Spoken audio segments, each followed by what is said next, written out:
ছদ্মবেশের আড়ালে মোনালিসাকে চিনতে পেরেই খেপে গেল বিহান। কম্পাস ধারাবাহিকে দেখা যায় রুদ্রমূর্তিতে ওই ল্যাবে হানা দিয়ে ওই ভয়ঙ্কর রিসার্চ দেখে ভয় পেয়ে যায় বিহান, ছুটতে যায় কম্পাসের কাছে, মেশিনগুলো বন্ধ করে দেয়, মাথা থেকে ওই হেলমেটটা খুলে দেয় এবং কম্পাসকে জড়িয়ে ধরে বিহান কাঁদতে থাকে, চিৎকার করতে থাকে, কম্পাস কম্পাস তোমার কি অবস্থা, আমি তোমার কিচ্ছু হতে দেবো না, আমি তোমাকে ঠিক বাঁচাবো।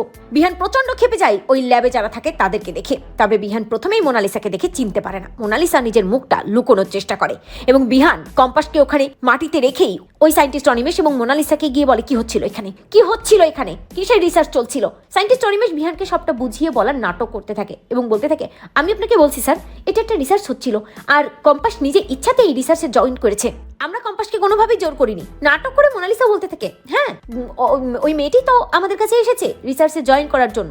তবে মোনালিসার আঙুলে আংটি থাকে, যেটা দেখে বিহান চিনতে পারে, কারণ বিহানের ওই আংটিটা খুব চেনা। মনে মনে ভাবে এই আংটি, এটা তো মোনার আঙুলে দেখেছি, আর কেমন জানি না ওকে দেখে মোনালিসা মোনালিসা লাগছে। কে ও? কম্পাস সায়েন্টিস্ট অনিমেষকে বলে অনিমেষ একে, এই ভদ্রমহিলা কে?